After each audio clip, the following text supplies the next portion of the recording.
दोस्तों अस्सलाम वालेकुम। कैसे हैं आप सब लोग? उम्मीद है कि आप सब खैरियत से होंगे। तो आज के बायोलॉजी के इस सेशन में हम आपको खुशामदीद कहते हैं। और इस सेशन में हम डीएनए यानी हयातियाती साइंस में डीएनए जो है उसकी अहमियत और साथ में उसकी जो स्ट्रक्चरिंग है उसको हम तफसील से डिस्कस करेंगे। और साथ में हम इसका एक जनरल ओवरव्यू जो है वो भी आपको देंगे। तो आज का हमारा सेशन शुरू करने से पहले आपसे एक छोटी सी रिक्वेस्ट है कि इस चैनल को ज़रूर सब्सक्राइब कर लीजिएगा अगर आप इस चैनल पे नए हैं। और साथ में बेल आइकन को जो है प्रेस कर लीजिएगा ताकि जो आने वाले सेशंस हैं उनके बारे में आपको मालूमात मिलती रहे। अपने कीमती कमेंट से हमें ज़रूर आगाह रखिएगा। तो चलिए शुरू करते हैं हमारा आज का सेशन और हम देखते हैं कि डीएनए जो है वो क्या है। तो डीएनए जो है वो बुनियादी तौर पे ये एक यानी केमिकल या कीमियाई नाम है। ये फुल फॉर्म है डीऑक्सीरिबो न्यूक्लिक एसिड। ये एक मॉलिक्यूल होता है बुनियादी तौर पे जिसमें जो जेनेटिक इंस्ट्रक्शंस होती हैं यानी जीन से रिलेटेड जो मालूमात होती हैं ये वो कैरी करता है।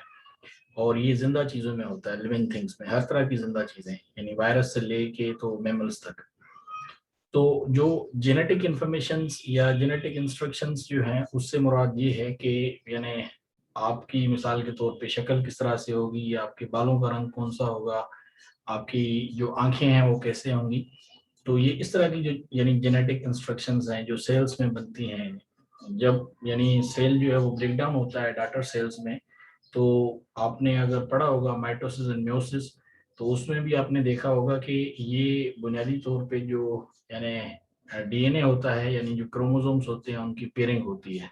तो ये सारी इंफॉर्मेशन जो है वो सेल के अंदर जो है वो इस तरह की यानी जेनेटिक इंफॉर्मेशन पहुंच जाती है। और 50% ये जो इन्फॉर्मेशन होती है वो मदर साइड से आती है। और इसी तरह से 50% जो है इस तरह की जो जेनेटिक इंस्ट्रक्शन होती है वो फादर के साइड से आती है। ये एग्जैक्टली यानी 50% इक्वल होता है।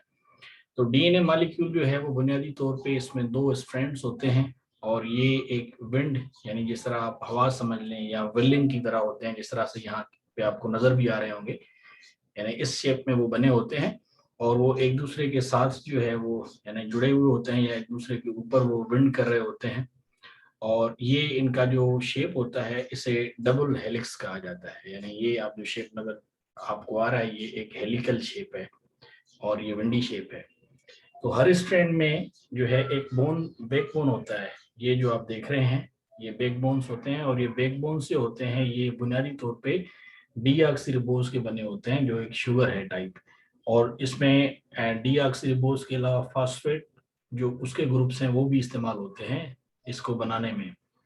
तो इसकी जो फंक्शनिंग है साथ में जो इसकी ग्रोथ है जो इसकी यानी जो रिप्रोडक्शन है, तो ये इसमें बुनियादी तौर पे डीऑक्सीरिबोज और साथ में फास्फेट ग्रुप्स जो हैं वो इसको बनाने में हेल्प आउट करते हैं। और ये आपको हर किस्म के ऑर्गेनिजम्स में मिलेंगे, इवन आपको वायरसेस में भी मिलेंगे। इसी तरह से डीएनए रिबोन्यूक्लिक एसिड जो है यानी इसमें आरएनए होते हैं और ये न्यूक्लिक एसिड्स यानी डीएनए और आरएनए जो है वो एक कॉम्बिनेशन है इनका। और साथ में इनके साथ जो है वो प्रोटीन्स होते हैं, लिपिड्स होते हैं। और एक बड़ा ही कम्प्लेक्स जो है वो हाइड्रो कार्बोहाइड्रेट्स का एक ग्रुप होता है न्यूक्लिक एसिड जो है। और इसमें बुनियादी तौर पे जो है वो चार किस्म के मैक्रो मॉलिक्यूल्स होते हैं जो बड़े अहम समझे जाते हैं जिंदगी के लिए। जिंदगी की कोई भी सूरत हो, जिस तरह से यहाँ आपको नजर आ रहा है थेमिन, एडेनिन, ग्वानिन और इसी तरह से साइटोसिन। तो ये वो यानी एसेंशियल जो है वो मैक्रो मॉलिक्यूल्स है जो जिंदगी के लिए बड़े अहम होते हैं।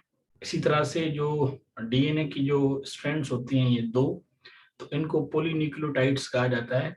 और ये आपस में एक दूसरे के साथ जो है वो जुड़े हुए होते हैं। और ये मोनोमरिक यूनिट्स जो हैं वो इनको जोड़े रखते हैं जिनको न्यूक्लियोटाइड्स कहा जाता है।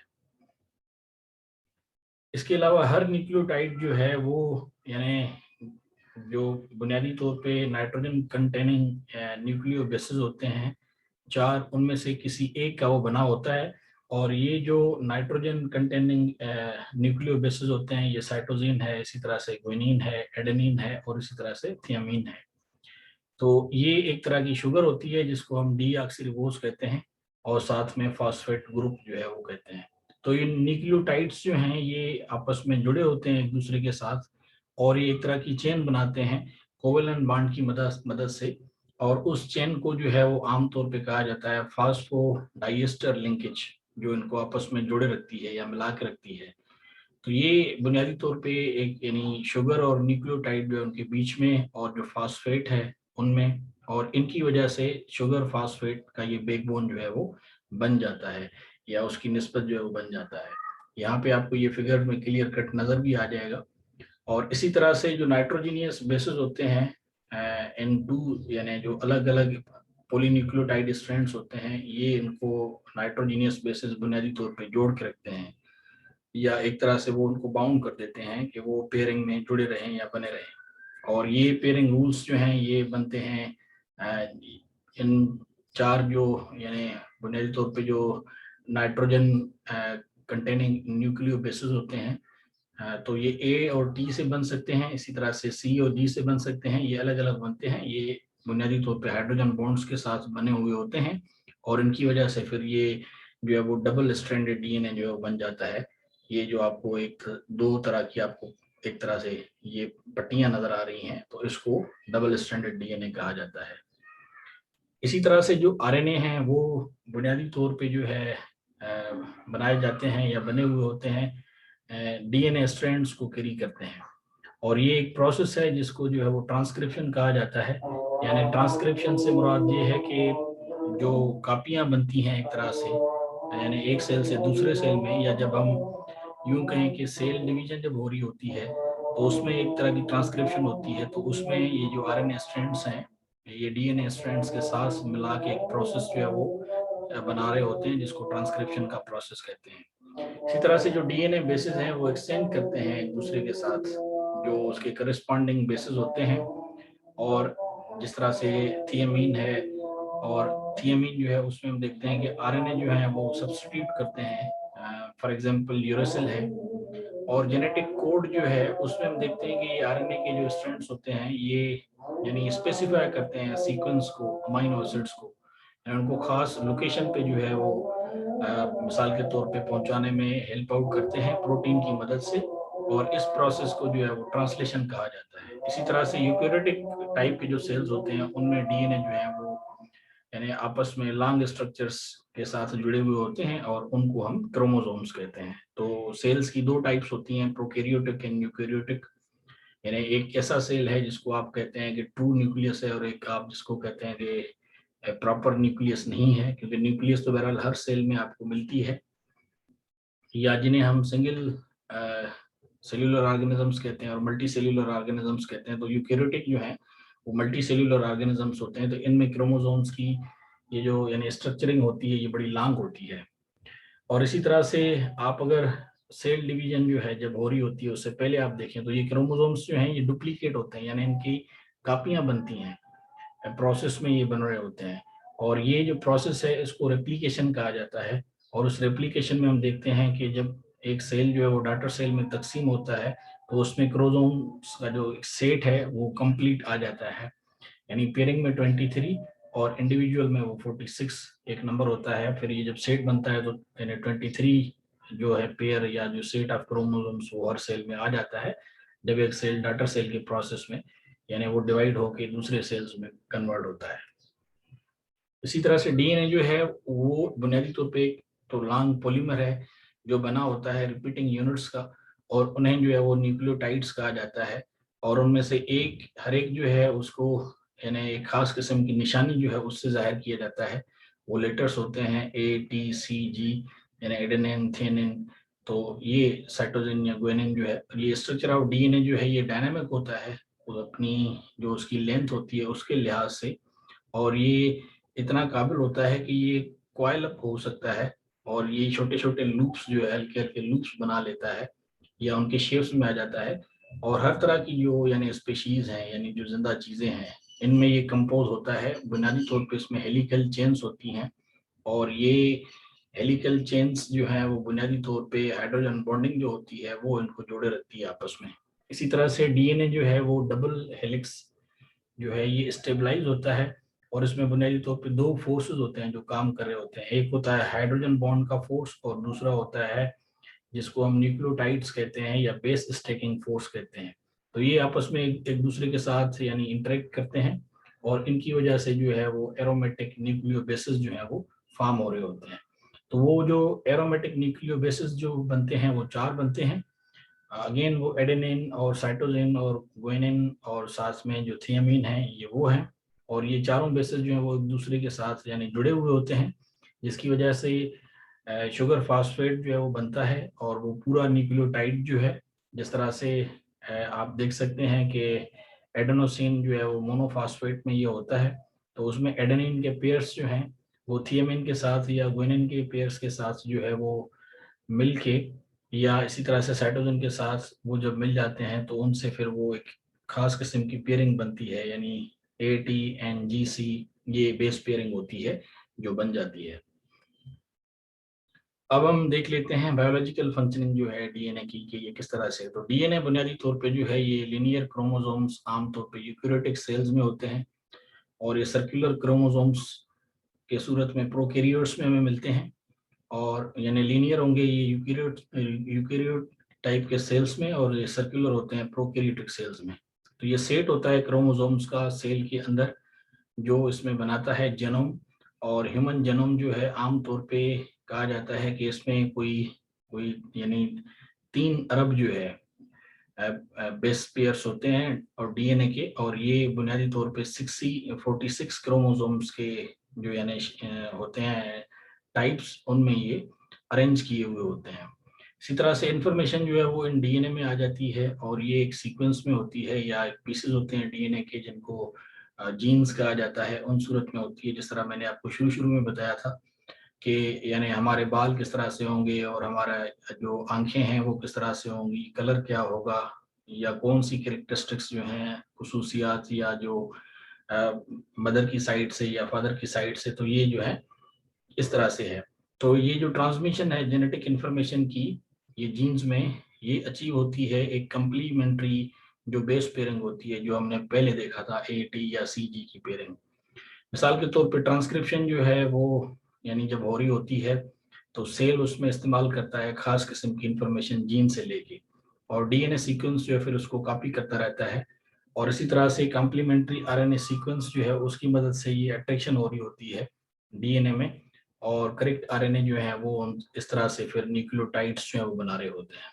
तो ये एक ऐसा प्रोसेस है जो जनरेशन टू जनरेशन या from one species to other species मुंतकिल होता रहता है, और ये कभी भी नहीं रुकता। तो आमतौर पे जो आरएनए हैं वो जब कॉपी हो रहे होते हैं उसके बाद फिर ये मैचिंग प्रोटीन्स में एक सीक्वेंस बनाते हैं, और उस प्रोसेस को ट्रांसलेशन कहा जाता है।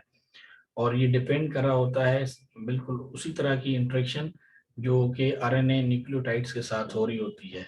तो यानी अगर आप अल्टरनेटिव फैशन में देखें तो सेल जो है वो बुनियादी तौर पे कॉपी जो है वो कैरी करता है जेनेटिक इंफॉर्मेशन की, और इस प्रोसेस को डीएनए रेप्लिकेशन कहा जाता है। तो तफसील में अगर आप देखें तो ये फंक्शंस ऐसे हैं जो बुनियादी तौर पे यानी हर तरह की चीज़ों में कवर होते हैं, और इनका फोकस जो है वो इंटरेक्शन को बरकरार रखना होता है डीएनए और जो मॉलिक्यूल्स हैं उनके बीच में।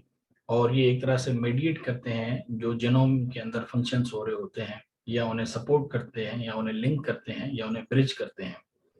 तो डीएनए जो है वो बड़ा ही अहम है उसकी स्टडी, और ख़ास तौर पे इसकी फॉरेंसिक्स में जो है वो डीएनए की स्टडी की जाती है। इसके अलावा आजकल के दौर में आप हाइब्रिड सीड्स देखते हैं, यानी एग्रीकल्चर सेक्टर में, या आप देख रहे हैं बायो इंजीनियरिंग और इसी तरह से बायोटेक्नोलॉजी। तो उस तरह से ये जो डीएनए की कोडिंग है इसको किस तरह से तोड़ के रीशेप किया जाता है, और ये एक तरह से हाइब्रिड प्रोसेस जो है वो बनाया जाता है। और इसके अलावा डीएनए को काफ़ी अब स्टडी किया जाता है इनसाइड द लेबोरेटरीज, जिसमें क्रोनिक डिजीज जो है उसको देखा जाता है। तो रिसर्च इस पे हो रही है। इसी तरह से जो जेनोमिक डीएनए हैं वो बुनियादी तौर पे एक दूसरे के साथ टाइटली ऑर्डरली पैक होते हैं, और इस प्रोसेस को जो है वो डीएनए कंडेंसेशन कहा जाता है। और इसमें जो छोटे छोटे वॉल्यूम्स होते हैं सेल के वो इसमें फिट हो जाते हैं। यूकैरियोटिक सेल्स जो हैं उनमें डीएनए की जो लोकेशन है वो सेल न्यूक्लियस के अंदर होती है, और ये तमाम छोटी अमाउंट में होते हैं जिन्हें माइटोकॉन्ड्रिया और क्लोरोप्लास्ट में जो है वो देखा जाता है। इसी तरह से प्रोकैरियोट जो सेल होते हैं उनमें डीएनए जो है वो इरेगुलर शेप जो है उस तरह से वो पाए जाते हैं, और ये साइटोप्लाज्म के अंदर जो है होते हैं, जिन्हें न्यूक्लियोइड कहा जाता है। जेनेटिक इन्फॉर्मेशन जो है वो जीनोम की सूरत में इन जीन्स के अंदर होती है, और ये कंप्लीट सेट ऑफ इंफॉर्मेशन है जो एक ऑर्गेनिज्म जो है उसमें होती है, जिसको जेनोटाइप कहा जाता है। तो जीन जो है वो एक यूनिट है हेरिडिटरी का, या एक रीजन है डीएनए का, जिसमें हम देखते हैं कि मुख्तलिफ किस्म के असरात हो रहे होते हैं, खास तौर पे जो कैरेक्टरिस्टिक्स होते हैं ऑर्गेनिज्म के, या जो जीन्स कंटेन करती हैं, जो आपका एक ओपन फ्रेम होता है जिसको ट्रांसक्राइब किया जा सकता है, या रेगुलेटरी सीक्वेंसेस होते हैं इसमें, जिस तरह से प्रोमोटर्स हैं जो एनहांस करते हैं ट्रांसक्रिप्शन का कंट्रोल वगैरह, और इसी तरह से जो ओपन रीडिंग फ्रेमिंग है उसको ये कंट्रोल करते हैं। यानी ओवरऑल ये है कि किस तरह से जो नेक्स्ट जो ऑफ स्प्रिंग आएगी या जो आएगा तो उसकी शेपिंग किस तरह से होगी, ये पूरी की पूरी जो स्ट्रक्चरिंग है उसकी, ये यहाँ पे एक तरह से मुतय्यन होती है या शेप अप करते हैं। इसी तरह से जीन जो है वो सीक्वेंस है डीएनए का, जिसमें जेनेटिक इन्फॉर्मेशन होती है, और वो फेनोटाइप जो है ऑर्गेनिज्म का उस पर ही असरअंदाज हो सकते हैं। और जीन के अंदर हम देखते हैं कि मुख्तलिफ सीक्वेंस टाइप के बेसिस होते हैं डीएनए के साथ, या डीएनए स्ट्रैंड के साथ, जो कि डिफाइन करते हैं मैसेंजर आरएनए के सीक्वेंस को भी, और फिर ये आगे डिफाइन करते हैं जो प्रोटीन सीक्वेंस होते हैं उनको। तो जो इनके बीच में जो रिलेशनशिप होती है न्यूक्लियोटाइड सीक्वेंस या जो जीन्स होते हैं, या जो अमाइनो एसिड सीक्वेंस हैं प्रोटीन्स के, तो उनमें ये डिटरमिन करते हैं खास किस्म के रूल्स जो होते हैं, जो ट्रांसलेशन से जुड़े हुए होते हैं, जिन्हें हम कलेक्टिवली या मिला के जेनेटिक कोडिंग कहते हैं या जेनेटिक कोड कहते हैं। तो ये जो जेनेटिक कोडिंग होती है बुनियादी तौर पे ये 3 लेटर से बनती है। होते तो वर्ड्स ही हैं और इनको कोडान्स कहा जाता है। और ये मिसाल के तौर पे ACT, CAG, TTT और GAT वगैरह इस तरह की कोडिंग जो है बनती है। और ये स्पीशीज में, हर स्पीशीज में एक तरह से अलग अलग या यूनिक तरह की कोडिंग होती है। और ये सीक्वेंस जो है वो न्यूक्लियोटाइड्स का जो होता है वो बनता है। तो कोडान जो है वो बुनियादी तौर पे 3 लेटर्स की जो कोडिंग होती है, या 3 वर्ड की आप कोडिंग कह सकते हैं, ये जेनेटिक कोडिंग है जिन्हें कोडान कहा जाता है। इसी तरह से ट्रांसक्रिप्शन के अमल में ये कोडान्स जो हैं ये जीन में कॉपी हो रहे होते हैं, जिस तरह मैसेंजर आरएनए है या आरएनए पॉलीमरेज जो हैं। और ये आरएनए जो है वो जब कॉपी हो जाते हैं तो फिर ये डीकोड होते हैं रिबोसोम में, और फिर वो आगे आरएनए सीक्वेंस को जो है वो रीड आउट करता है और बेस पेयरिंग बना रहा होता है। तो मैसेंजर आरएनए जो है वो फिर ट्रांसफर आरएनए बन जाते हैं, और ये अमाइनो एसिड्स को साथ में कैरी करते हैं अपने साथ। क्योंकि 3 ये जो 4 यानी बेसिस वाले ये 3 लेटर्ड कोडान्स जो हैं या जो कॉम्बिनेशंस है, तो पॉसिबली ये यानी ओवरऑल या टोटल जो है वो 64 जो है वो कोडान्स बन सकते हैं, या कॉम्बिनेशन में ये 43 इनकी कॉम्बिनेशंस कोडिंग हो सकती है कोडान्स की। तो ये फिर इनकोड होते हैं आगे 20 स्ट्रैंड अमाइनो एसिड्स में, जो बुनियादी तौर पे जो अमाइनो एसिड्स हैं ज़्यादातर जो है वो यानी एक से ज़्यादा ये पॉसिबल कोडान जो है ये कैरी कर सकते हैं। इसी तरह से 3 जो है वो स्टॉप या नॉनसेंस कोडान होते हैं। ये खास उनके नाम हैं जो सिग्निफाई करते हैं एंड ऑफ द कोडिंग जो है वो रीजन उसको। और ये TAA और TGA और TAG जो है इस तरह के कोडान्स जो है वो बुनियादी तौर पे बन सकते हैं। और जिस तरह मैंने आपको शुरू में बताया था कि ये वेरी करते हैं, इन हर इंडिविजुअल ऑर्गेनिज्म में ये वेरी करते हैं और ये यूनिक होते हैं। इसीलिए कहा जाता है कि हर इंसान का डीएनए जो है वो मुख्तलिफ होता है दूसरे इंसान से। तो ये था हमारा आज का सेशन, और इस सेशन में हमने डीएनए को काफ़ी तफसील से जो है डिस्कस किया। तो मुझे उम्मीद है कि आपको काफ़ी चीज़ें अब क्लियर हो चुकी होंगी। तो यहाँ पे अब हमारा सेशन जो है वो ख़त्म होता है। आपसे किसी दूसरे सेशन में बहुत जल्द मुलाकात होगी। तब तक के लिए बहुत ज़्यादा ख्याल रखिएगा। So time to say good bye and take care.